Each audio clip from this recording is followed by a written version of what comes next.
Assalamu alaikum wa rahmatullahi wa barakatuh, chers frères et sœurs en foi. Bienvenue sur la Voie islamique, une chaîne dédiée à la lumière du Coran, à la purification du cœur et à la sagesse divine.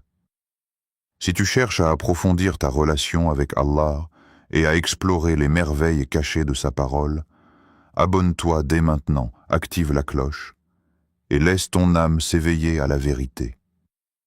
Le Coran n'est pas un livre que l'on parcourt avec les yeux, c'est une mer dans laquelle on plonge avec l'âme. Chaque verset est une vague, chaque mot une perle, chaque silence un courant invisible qui emporte celui qui s'y attarde. Lorsque tu ouvres le Coran, ce n'est pas seulement du papier et de l'encre que tu tiens entre tes mains, mais un fragment d'infini, un souffle du monde divin venu se déposer dans le monde humain. Allah, dans sa sagesse parfaite, a fait descendre ce livre comme une lumière sur les cœurs, mais aussi comme une eau qui purifie ce qu'elle touche. Et pourtant, combien naviguent à la surface sans jamais oser plonger plus loin que les premières A-lignes? Écoute ce que dit ton Créateur. Dis, si la mer était une encre pour écrire les paroles de mon Seigneur, la mer s'épuiserait avant que ne s'épuisent les paroles de mon Seigneur. Sourate Al-Kahf, 1809. Chaque lettre de ce verset est comme une goutte de cet océan infini. Imagine un instant, les océans du monde entier, réunis, transformés en encre, ne suffiraient pas à consigner toute la sagesse, toute la beauté, toute la miséricorde qu'Allah a déposée dans sa parole. Et pourtant, cette immensité repose, silencieuse, dans les pages du Coran, attendant que tu t'en approches avec un cœur sincère. Lorsque tu lis le Coran, il ne s'agit pas de comprendre rapidement un sens, ni de cocher une habitude pieuse, non. Il s'agit de te laisser traverser. Comme un plongeur qui s'immerge dans des eaux profondes, tu dois apprendre à respirer autrement, à voir différemment. Certains versets brillent comme des poissons lumineux dans les ténèbres, d'autres t'enveloppent d'un mystère qui demande patience et humilité. Et parfois, il faut fermer les yeux, écouter le murmure des mots arabes qui s'écoulent comme une mélodie divine. Ar-Rahman, Allama al-Qur'an, le tout miséricordieux, il a enseigné le Coran. Sourate Ar-Rahman, 55-1-2. Chaque récitation, chaque écoute, révèle une teinte différente de ce même océan. C'est pourquoi les savants disent que le Coran parle à chacun selon la pureté de son cœur. Le pécheur, le savant, l'enfant ou l'ancien, tous y trouvent une nourriture, une lumière, une réponse. Et ce qui te bouleverse aujourd'hui dans un verset peut te laisser indifférent demain, jusqu'à ce qu'un jour, une épreuve ou une prière ravive en toi sa signification cachée. Le Coran grandit avec toi, comme un compagnon silencieux qui te connaît mieux que toi-même. As-tu déjà ressenti cette sensation étrange en lisant un verset que tu connaissais déjà, mais qui soudain résonne autrement? Comme si Allah te parlait directement, là, à cet instant précis. Ce n'est pas une coïncidence, c'est la nature vivante du Coran. Ce livre ne dort pas. Il respire, il t'observe, il attend ton écoute sincère. Il t'appelle vers les profondeurs, là où la surface du monde ne t'atteint plus, là où les mots cessent d'être simples lettres et deviennent lumière, le cœur. Cet espace invisible en toi où se joue tout ce que tu es, tout ce que tu ressens, tout ce que tu crois. Le Coran en parle comme d'un centre de perception, un lieu de lumière ou d'ombre. Il ne bat pas seulement pour maintenir la vie, il bat aussi pour reconnaître la vérité. Allah dit, « En vérité, c'est par l'évocation d'Allah que les cœurs se tranquillisent. » Sourate Ar-Ra'd 13-28. Mais comment un cœur peut-il goûter cette tranquillité si la poussière du monde s'y est déposée, si l'orgueil, la colère, la distraction l'ont rendu opaque? C'est là que se cache le premier secret. Pour que le Coran parle à ton âme, ton cœur doit d'abord apprendre à écouter. Beaucoup lisent le Coran avec les yeux, mais peu le lisent avec le cœur. On y cherche des lois, des réponses, des arguments, mais on oublie d'y chercher Allah lui-même. Le cœur réceptif n'est pas celui qui sait beaucoup, c'est celui qui se dépouille. Il s'ouvre avec humilité, comme une terre assoiffée qui attend la pluie. Et le Coran, telle une pluie céleste, ne s'abat pas au hasard. Il féconde les sols purs, mais glisse sur les roches dures. Allah n'a-t-il pas ouvert ta poitrine? Sourate Ash-Shar 94.1.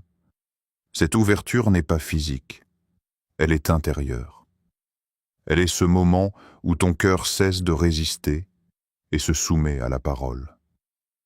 Parfois, tu ressens une distance étrange entre toi et le Coran. Tu le lis, mais tu ne le vis pas. Tu comprends les mots, mais ils ne t'émeuvent pas. C'est le signe que ton miroir intérieur s'est terni. Et ce miroir, nul autre que toi, ne peut le nettoyer. Par le dhikr, par les larmes dans la prière, par les moments où tu parles à ton Seigneur seul dans le silence de la nuit. Le cœur réceptif se forge dans la sincérité. Il n'est pas parfait, mais il est vrai. Il ne prétend pas savoir, il cherche à ressentir. C'est dans cette vulnérabilité que la parole d'Allah descend et s'y dépose, comme une lumière sur une mer paisible. Le prophète a dit, il y a dans le corps un morceau de chair. S'il est sain, tout le corps l'est, et s'il est corrompu, tout le corps l'est. C'est le cœur, rapporté par Al-Bukhari et Muslim. Alors demande-toi, ton cœur, dans quel état est-il quand tu lis le Coran? Est-il distrait, pressé, enfermé dans ses soucis? Ou bien est-il présent, attentif, en quête de ce murmure subtil qu'Allah adresse à ses serviteurs sincères? Il existe des versets que l'intellect ne peut saisir, mais que le cœur comprend instantanément. Des vérités que la raison dissèque, mais que l'amour de Dieu éclaire sans effort. La foi, la vraie, ne s'enseigne pas seulement, elle s'éprouve. Elle naît du contact entre le cœur et la parole. Lorsque ce contact est pur, il engendre une lumière qui ne s'éteint plus. Cette lumière est la sérénité dont parle le verset. Une paix qui ne dépend pas des circonstances, mais de la présence d'Allah en toi. Et cette paix n'est accessible qu'à celui qui écoute non pas avec ses oreilles, mais avec son cœur vivant. Il y a dans le Coran des mots qui se taisent et des silences qui parlent. Des espaces entre les versets où le souffle d'Allah semble encore vibrer, attendant que ton propre souffle se calme pour que tu puisses l'entendre. Certains versets ne se révèlent qu'à ceux qui savent se taire intérieurement. Ils ne se dévoilent pas à la curiosité bruyante, ni à l'impatience du mental, mais à ceux qui s'asseyent dans la présence, conscients que le silence aussi fait partie du langage divin. Ne méditent-ils donc pas sur le Coran? Ou y a-t-il des cadenas sur leur cœur? Sourate Muhammad 47, 24. Ces cadenas, parfois, ne sont pas faits de péché ou d'ignorance, ils sont faits de bruit. Le vacarme du monde, les pensées incessantes, les désirs qui s'entrechoquent, tout cela nous empêche d'entendre le murmure du livre. Le silence, lui, agit comme une clé. Il ouvre les serrures une à une, jusqu'à ce que la parole d'Allah s'infiltre doucement dans ton être. Le prophète, avant même la révélation, se retirait dans la grotte de Hira. Ce n'est pas un hasard. Avant que la parole descende, il fallait que le silence s'installe. Avant que la lumière éclaire, il fallait que l'obscurité s'apaise. Le silence est donc le premier compagnon de la révélation, et celui qui médite le Coran doit apprendre ce langage oublié. Car la parole divine n'est pas un discours qui s'impose. C'est une lumière qui descend dans les âmes tranquilles. As-tu déjà ressenti, en récitant un verset, ce moment suspendu où le temps semble s'arrêter? C'est là que le silence devient vivant. Il n'est plus absence de son, mais présence d'Allah. Quand tu récites « Bismillah ar-Rahman ar-Rahim », puis que tu t'arrêtes, ce qui reste entre tes lèvres et ton cœur. C'est le silence du souvenir. Et dans ce silence, Allah te parle. Pas avec des mots, mais avec des signes. Il te montre ce que ton intellect ne peut saisir. Un sentiment, une paix, un frisson qui n'appartient qu'à toi.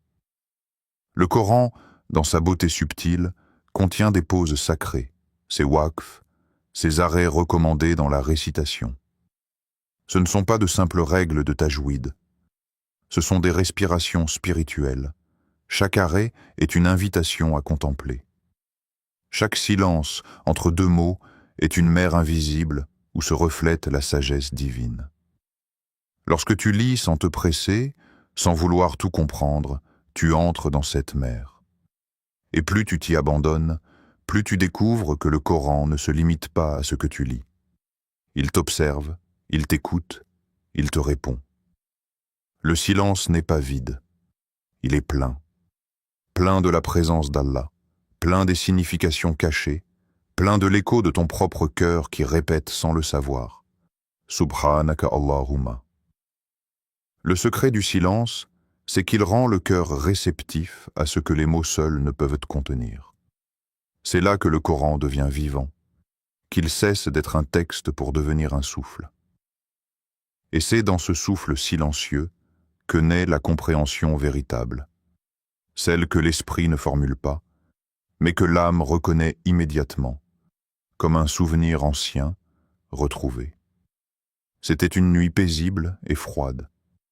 Le désert dormait sous un ciel infini, et seul le souffle du vent accompagnait les pas hésitants d'un homme, Musa, fils d'Imran. Il n'était pas encore prophète, seulement un voyageur cherchant un chemin, une direction, une chaleur pour sa famille. Puis, soudain, là-bas, sur la montagne, une lueur apparut. Une flamme. Mais ce feu-là n'avait rien d'ordinaire. Il semblait vivant, vibrant, comme si la lumière elle-même l'avait engendré. Observe le monde autour de toi. La pluie revient, le soleil se lève chaque matin, les vagues se brisent sans cesse sur la même rive. Rien n'est identique et pourtant tout se répète. C'est ainsi que la création entière suit la mélodie du rappel. Le Coran fait écho à cette symphonie. Il t'invite à reconnaître la sagesse cachée dans la répétition, à comprendre que chaque verset déjà entendu n'est jamais tout à fait le même lorsqu'il touche un cœur renouvelé. Ce que tu entends dépend de l'état dans lequel tu écoutes. Ce que tu comprends dépend du moment où Allah t'ouvre la compréhension. Parfois, tu liras un verset des dizaines de fois sans qu'il te marque. Puis un jour, au détour d'une prière, d'une douleur, d'une joie, ce même verset te bouleverse. Il devient soudain le reflet exact de ton état. C'est que le Coran n'a pas changé, c'est toi qui as mûri. Tes larmes, tes prières, tes expériences ont façonné une oreille intérieure capable d'entendre ce que, jadis, tu ne pouvais saisir. La répétition divine, en vérité, n'est pas pour la mémoire, elle est pour la transformation. Allah ne répète pas pour se faire comprendre, mais pour que tu te transformes à force d'entendre. Chaque mention du paradis ravive ton espérance. Chaque appel à la patience forge ta force. Chaque évocation de sa miséricorde adoucit ton regard. Ainsi, le Coran t'éduque non pas par l'accumulation de nouveautés, mais par la constance des rappels. Comme la marée qui polit la pierre, chaque verset, répété, polit ton cœur jusqu'à ce qu'il devienne miroir. Le Coran ne change pas, mais il te change. À chaque lecture, tu es un autre toi, marchant encore sur le même chemin, mais un peu plus conscient du souffle d'Allah qui t'appelle à revenir. C'est ainsi que la répétition devient miracle. Elle transforme le temps lui-même en un espace sacré où chaque retour vers la parole est une montée vers la présence. Il existe une lumière que les yeux ne voient pas, une lumière qui ne jaillit ni du soleil ni des étoiles, mais du cœur même du croyant lorsqu'il entre en contact avec la parole d'Allah. C'est cette lumière que le Coran évoque lorsqu'il dit « Allah est la lumière des cieux et de la terre ». Sa lumière est semblable à une niche où se trouve une lampe. Sourate An-Nur 24-35. Ces mots ne sont pas une métaphore poétique, ils révèlent une réalité spirituelle profonde. Car tout, dans la création, dépend de cette lumière invisible. C'est elle qui donne sens, qui révèle la beauté, qui sépare le vrai du faux, le vivant du mort, l'éveillé de l'endormi. Le Coran est un code de lumière. Chaque verset est une onde subtile qui traverse les ténèbres de ton être. Lorsqu'il est récité avec foi, quelque chose d'invisible se produit, une illumination silencieuse. Les ténèbres de la peur, du doute, de l'oubli commencent à se dissoudre. C'est comme si, dans les profondeurs de ton âme, une lampe s'allumait peu à peu, éclairant des coins que tu n'avais jamais vus. Cette lumière n'a pas besoin d'être comprise pour être ressentie. Elle agit en secret, purifie sans bruit, éclaire sans éblouir. La science moderne parle d'énergie, de vibration, de fréquence, mais le croyant sait que la plus haute fréquence est celle de la parole d'Allah. Chaque lettre du Coran porte une charge lumineuse, un souffle divin. C'est pourquoi ceux qui récitent avec sincérité voient leur visage s'adoucir, leur regard se remplir de paix. Ce n'est pas une illusion, c'est la lumière d'An-Nur qui se reflète à travers eux. Le prophète a dit, celui à qui Allah veut du bien, il lui ouvre la compréhension de la religion.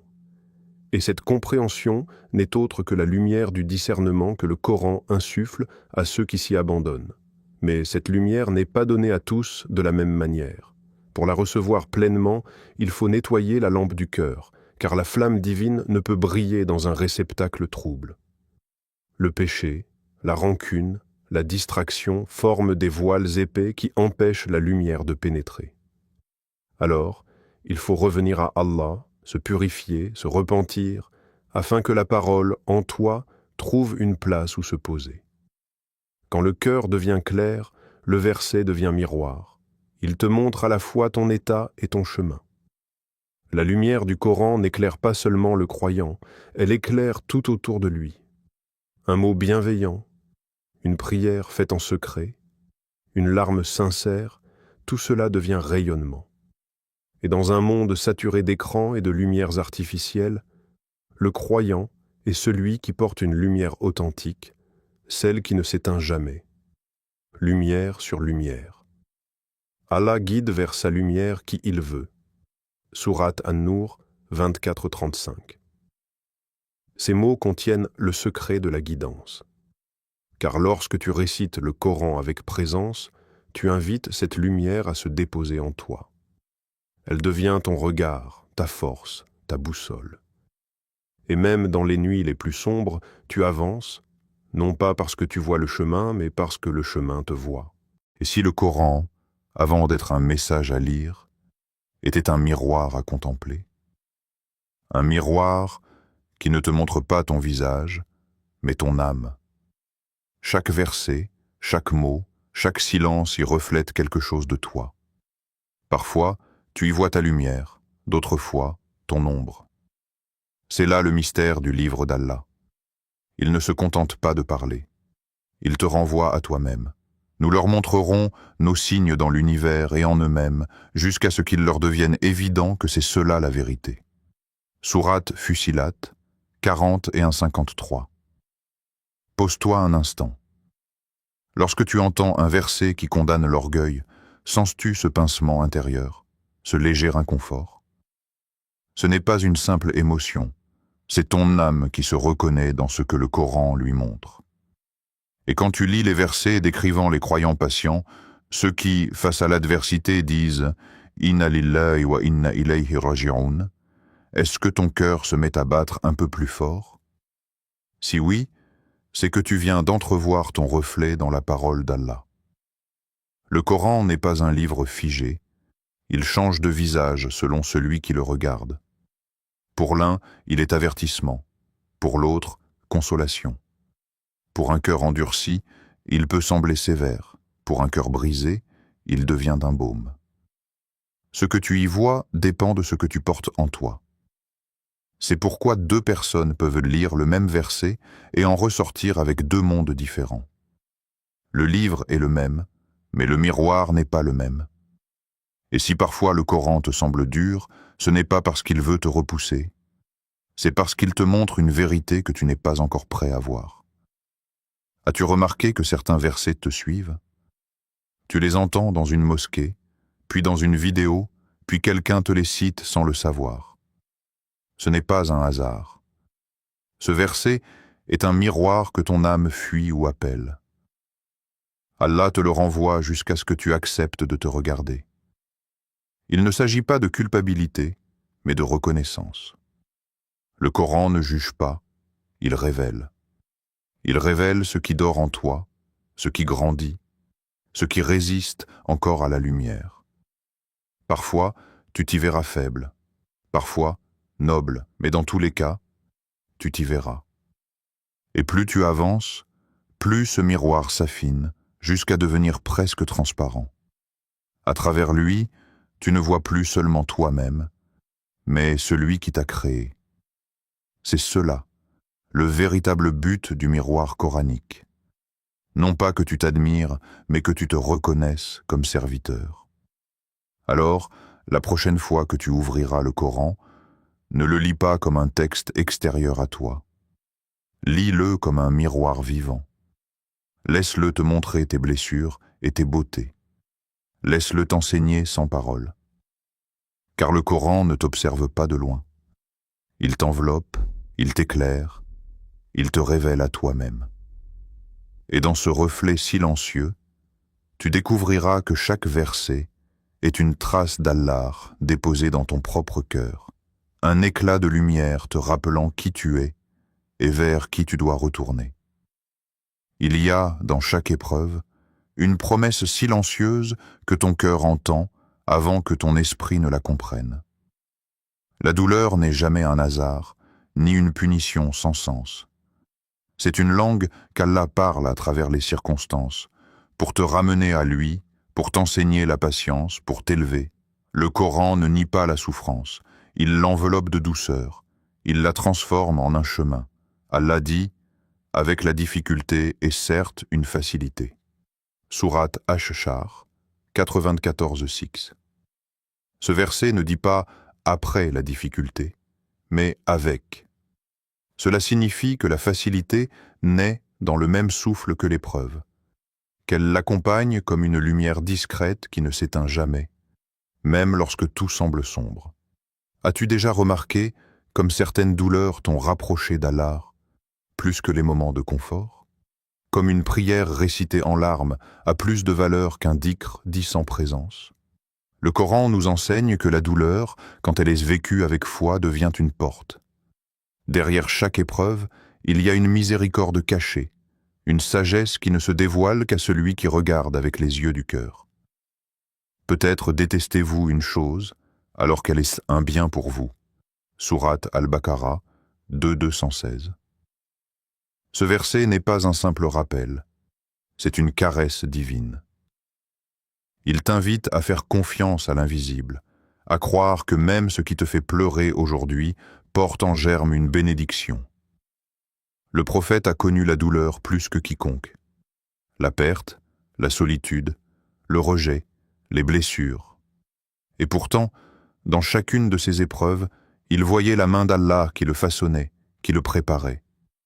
Ainsi, lorsque tu souffres, rappelle-toi, tu es entre les mêmes mains. L'épreuve n'est pas le signe que Dieu t'a oublié, c'est souvent le signe qu'il te façonne avec plus d'amour encore. Quand la douleur frappe, la première réaction est la résistance. Pourquoi moi? Pourquoi maintenant?